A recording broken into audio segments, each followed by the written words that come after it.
तो आज हम बात करेंगे कि पक्षियों को करंट क्यों नहीं लगता है, कि पक्षियों को करंट क्यों नहीं लगता। आपने देखा होगा कि अक्सर आकाश के अंदर यानी आसमान के अंदर बहुत से पक्षी उड़ते हैं, बहुत से परिंदे उड़ते हैं, उनको करंट क्यों नहीं लगता। इसके पीछे का कारण क्या है कि वो नंगे पाँव तार पे बैठ जाते हैं, फिर भी उनका करंट क्यों नहीं लगता है। दोस्तों आपसे रिक्वेस्ट है कि इस वीडियो को शुरू से लेकर अंत तक जरूर देखना, तभी आपको समझ में आएगा।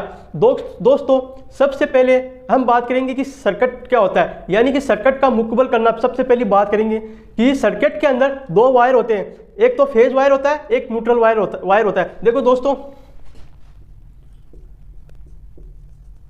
एक फेज वायर होता है,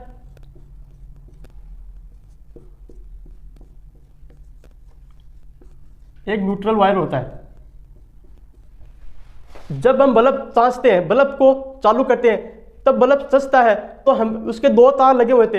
अगर एक तार लगा होता है तो बल्ब नहीं चसेगा, इसलिए एक तो फेज वायर होता है, एक न्यूट्रल वायर होता है, जिसकी वजह से एक यानी फेज वायर माना कि इसमें से विद्युत धारा आ रही है, यानी कि इसके अंदर करंट आ रहा है और दूसरे से करंट वापस जा रहा है, तभी जाके वो बल्ब चसेगा। इससे ऐसा ही कारण जो खंभे पर तार लगे हुए होते हैं उन पे परिंदे आके बैठते हैं, यानी पक्षी आके बैठते हैं, यानी कि वो एक ही तार पे बैठते हैं। अक्सर आपने नोट किया होगा कि एक ही तार पे बैठते हैं, वो या तो फेज वायर होता है या न्यूट्रल वायर होगा।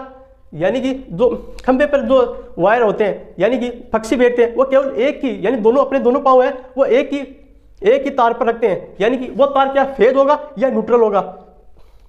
अगर फेज पे कोई न्यूट्रल पे रखेगा तो उसके करंट है वो नहीं जाएगा, करंट है वो क्लोज नहीं होगा, वो क्या आगे जाके गति करेगा।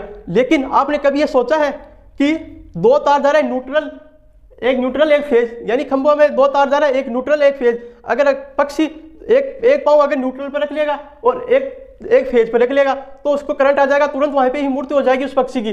क्या जब पक्षी वहां पे बैठा है, दोनों पाँव एक फेज वायर पर रखा है, एक न्यूट्रल वायर पर रखा है, दोनों पाँव रख लिया, उसकी तुरंत ही वहां पे मृत्यु हो जाती है। लेकिन अक्सर ये कम होता है इस पक्षियों के अंदर, अक्सर ये 2% होता है इस दुनिया के अंदर, या 99-98% ऐसा होता है कि पक्षी है वो एक ही वायर पे बैठता है, जिसकी वजह से वो करंट है वो आगे गति कर देता है। लेकिन अगर फेज या न्यूट्रल, एक पाँव फेज पे रखेगा, एक पाँव न्यूट्रल वायर पे रखेगा, दोनों रखेगा तो उसके करंट बिल्कुल आएगा। दोस्तों यह है हमारा टॉपिक, पक्षियों में करंट।